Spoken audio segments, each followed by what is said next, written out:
9% of active cases worked while they had symptoms. The exponential rise of COVID-19 cases in Alberta has the province's top doctor increasingly worried, especially as those that are sick are still working, shopping, and meeting while symptomatic. A further 8% visited retail or service businesses, and 8% attended a social gathering. That data coming Thursday from Edmonton. The numbers not far off in Calgary.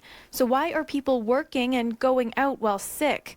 And will enforcement and fines stop the behavior? I think the question we'd have to ask ourselves is what pressures are they under to continue to do what they're doing? Stefan Barral is a public health and family physician studying the inequities of the pandemic. He says enforcing COVID-19 could unfairly impact lower income or marginalized communities. It's not because they're want to break the rules. It's because they're just feeling a lot of pressures in different ways about their own basic needs, and often that of their families. He says, for example, those without stable living can't self-isolate in their own room, or those who need to work to support their families may not get paid sick leave and must work. And a lot of the infections that are happening in people's homes are related to unmet needs. The Canada Recovery Sickness Benefit offers up to $500 per week for 2 weeks to those who don't receive paid sick leave. But union officials have found gaps, like the amount not being enough to pay the bills, or it may not come soon enough,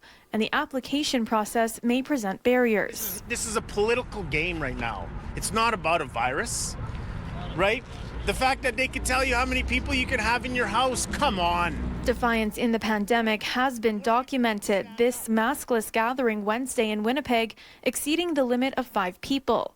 But Barral says for the most part, there's a social imbalance in truly staying safe from the virus. This response is really more of a nuisance for folks that are already on the margins, who live in multi-generational homes. The response feels best designed for those people who are the richest. He says before we take the enforcement approach, officials should address gaps with resources and supports.